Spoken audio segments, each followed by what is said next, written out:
Welcome to Suman TV. నేను మీ నవీన్. కొద్దిమంది శృంగారంలో పాల్గొనిన తర్వాత వీర్యస్ఖలనం జరిగినప్పుడు బీజకోశాల్లో పెయిన్ వస్తూ ఉంటుంది.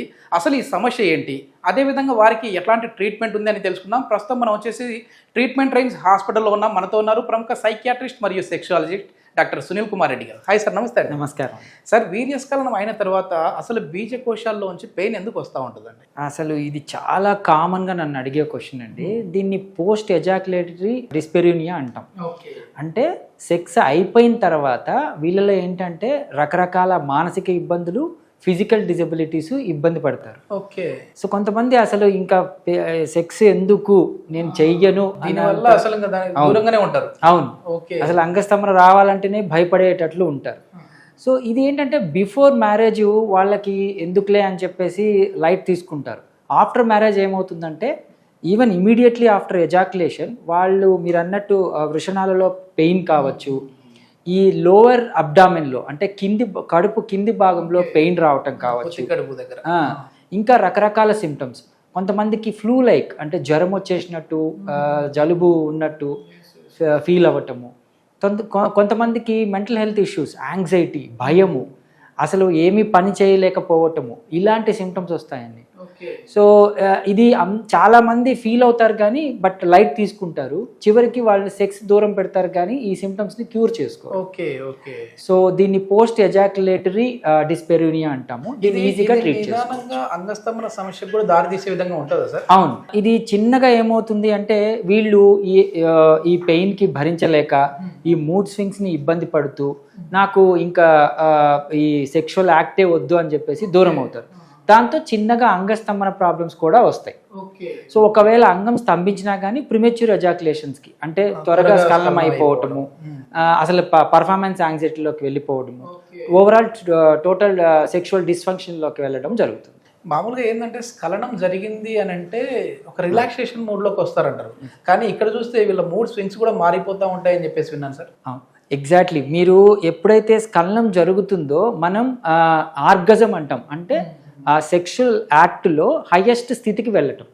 సో దాన్ని అందరూ కోరుకుంటారు, అది వెరీ నార్మల్. కానీ ఇలాంటి డిస్పెరినియా అంటే పెయిన్ ఉన్న వాళ్ళు చాలా ఇబ్బంది పడతారు. ఇది నార్మల్ కాదు, వాళ్ళు పాపం ఇబ్బందులు బాధపడుతూ ఉంటారు ఈ డిస్పెరినియాతో. సో దాన్ని ట్రీట్ చేసుకుంటే వాళ్ళు హ్యాపీగా సెక్షువల్ లైఫ్ని కొనసాగిస్తారు. ఎట్లాంటి ట్రీట్మెంట్స్ ఉన్నాయి సార్ ఇక్కడ? సో ట్రీట్మెంట్స్ కన్నా ఏంటంటే ఇది ఎందుకని జరుగుతుంది అని మనం ఆలోచిస్తే బేసికలీ వాళ్ళ చైల్డ్హుడ్ ట్రామా కూడా, మెంటల్ హెల్త్ ఇష్యూ కూడా ఇట్లాంటి ఇబ్బందులు అంటే వాళ్ళకి సెక్స్ మీద ఒక అవగాహన లేకుండా ఒక భయం అనేది క్రియేట్ అయినా కానీ పోస్ట్ ఎజాక్యులేటరీ డిస్పెరినియా రావచ్చు. దాంతోపాటు కొంతమంది అనటామికల్గా అంటే శారీరకంగానే కొద్దిగా సిస్టులు ఉండటం కావచ్చు, ఇన్ఫెక్షన్ ఉండటం కావచ్చు, ఇవి రెగ్యులర్గా ఉండే సమస్యలు. వాటిల్లో కూడా ఈ పోస్ట్ ఎజాక్యులేటరీ డిస్పెరినియా అంటే సెక్స్ అయిపోయిన తర్వాత పెయిన్ రావడం అనేది కామన్. సో ఇవి ఈజీగా మనము రూల్ అవుట్ చేసుకోవచ్చు చిన్న పరీక్షల ద్వారా. అంటే ఇన్ఫెక్షన్ ఉందా, యూరినరీ ట్రాక్ ఇన్ఫెక్షన్ ఉందా, లోపల ఏమన్నా ఎపిడిడమిస్లో కానీ వారికోసిల్లో కానీ ఎటువంటి ఇబ్బందులు ఉన్నాయో తెలుసుకొని సర్జికల్ టీమ్కి మనం రెఫర్ చేసి దాన్ని క్యూర్ చేస్తాము. నెక్స్ట్ ట్రీట్మెంట్ ప్రోటోకాల్ టిపికల్గా దీనికి ఏంటి అంటే వాళ్ళ మూడ్ని ఎవాల్యుయేట్ చేసుకోవాలి. అసలు నిజంగా ఎంతవరకు ఉంది, ఎన్నిసార్లు వస్తుంది. కొన్నిసార్లు చాలా బాగుంటుంది వాళ్ళకి, కొన్నిసార్లు చాలా ఇబ్బంది పడుతూ ఉంటారు.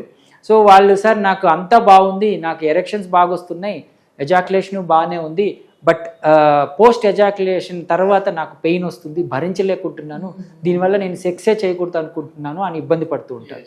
సో దానికి సింపుల్ మనం ఎవాల్యుయేషన్ చేసుకుని దానికి ట్రీట్మెంట్ ఇవ్వడం అనేది జరుగుతుంది. అంటే ఇప్పుడు షాక్ వేవ్ థెరపీ అంటుంటారు కదా, అది దీనికి సూటబుల్ అంటే? యూజువలీ పోస్ట్ ఎజాక్యులేటరీ డిస్పెరినియాకి షాక్ వేవ్ డైరెక్ట్గా కాకుండా ఇండైరెక్ట్గా ఉపయోగపడుతుంది. ఏ విధంగా అంటే ఇందులో ఈ పెయిన్కి వన్ ఆఫ్ ద రీజన్ వచ్చేసి మనకు ప్రాస్టేట్ కూడా వస్తుంది. ప్రాస్టేట్ మసాజింగ్ టెక్నిక్స్ కూడా దీంట్లో ట్రీట్మెంట్ లాగా ఉపయోగపడతాయి.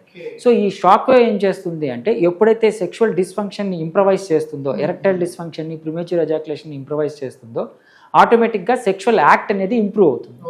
దాంతో ఈ ఫ్లూయిడ్స్, ఈ ప్రాస్టేట్ ఫ్లూయిడ్స్ క్లియర్ అవ్వటము, దానికి తగ్గ అడ్డంకులు తొలగిపోవటం వల్ల వీళ్ళకి చాలా రిలీఫ్ అనేది వస్తుంది.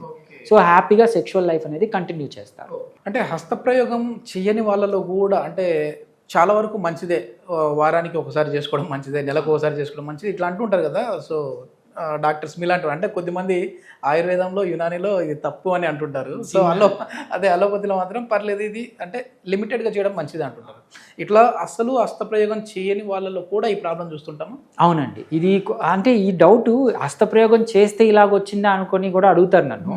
సో ఇది హస్తప్రయోగము ఓన్లీ మాస్టర్బేషన్ టెక్నిక్స్ వల్లే ఇలాంటి పోస్ట్ ఎజాక్యులేటరీ డిస్పోరియా రాదు. దీనికి చాలా కారణాలు ఉంటాయి. మనం ఇంతకుముందు మాట్లాడుకున్నట్టు ఇన్ఫెక్షన్స్ నుంచి యాంటామికల్ సిస్ట్లు కాడి నుంచి చాలా ఉంటాయి. కానీ మాస్టర్బేషన్ వల్ల యాక్చువల్లీ పోస్ట్ ఎజాక్యులేటరీ డిస్పోరియా కొద్దిగా తగ్గుతుంది. కానీ దాని మీద ఆధారపడిపోము పొండి అని చెప్పం. ఎందుకంటే అది మళ్ళీ సైకలాజికల్ ఇష్యూస్కి దారితీస్తుందని వీక్లీ వన్స్ మనం ముందు కూడా చర్చించుకున్నట్టు వీక్లీ వన్స్ సరిపోతుంది అనుకుంటున్నాం. ఇప్పుడు పూర్తిగా దానికి అడక్ట్ అయిన వాళ్ళు ఉంటారు కదా సార్, అట్లాంటి వాళ్ళకి ఎట్లాంటి సమస్యలు వస్తాయంటే హస్తప్రయోగం ఎక్కువ చేసే వాళ్ళకి? ఇప్పుడు మాస్టర్బేషన్ రెగ్యులర్గా చేసుకొని అది లేకుండా ఎరెక్షన్స్ రాని వాళ్ళు ఇబ్బంది పడుతుంటారు. అది ఓవరాల్ సెక్షువల్ డిస్ఫంక్షన్కి లీడ్ చేయొచ్చు. అందుకని మనం కాషన్ చేస్తాం, రెగ్యులర్గా దాని మీదే ఉపయోగపడుతుంది. బేసికలీ డిపెండెన్సీ ఇంక్రీజ్ అవుతుంది. డిపెండెన్సీ అంటే ఏంటి అంటే ఒక పోర్న్ చూస్తారు, పోర్న్ చూసిన తర్వాత హస్తప్రయోగానికి వెళ్తారు. సో ఎప్పుడైతే ఇవి రెండు లింక్ చేస్తామో, పోర్న్ చూసిన తర్వాత హస్తప్రయోగానికి ఎప్పుడైతే లింక్ చేస్తామో వాళ్ళకి రెగ్యులర్ సెక్స్లో ఎరెక్షన్స్ రావు. సో దీన్ని పోర్న్ ఇండ్యూస్డ్ ఎరెక్షన్స్ అంటాం. ఈవెన్ మాస్టర్బేషన్లో కూడా ఎక్కువ అలవాటు పడిపోయి రియల్ సెక్స్కి వెళ్ళినప్పుడు వాళ్ళు మళ్ళీ హస్తప్రయోగం చేసుకునేసి అంగస్తంభన ప్రేరేపించాల్సి వస్తుంది. సో ఇలాంటివన్నీ ఇబ్బందులు ఉంటాయి. సో దాని నుంచి మనం తప్పించాలి. ఇది ఏమన్నా అంటే కొద్దిమంది చేసే సిట్టింగ్ పొజిషన్ జాబ్లు ఉంటాయి కదా, అట్లాంటి వాళ్ళలో కూడా చూస్తుంటామా, లేదంటే నార్మల్గానే వస్తుంటుందా సార్?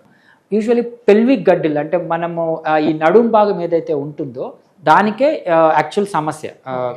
పోస్ట్ ఎజాక్యులేటరీ డిస్పోరియా అనేది దానివల్లే వస్తుంది. దానికి సరిగా ఎక్సర్సైజ్ లేకపోవడం వల్ల కూడా రావచ్చు. వన్ ఆఫ్ ద రీజన్ అనొచ్చు. దీని వల్ల ఫ్యూచర్లో ఎట్లాంటి సమస్యలు వస్తాయి దీన్ని లైట్ తీసుకుంటే?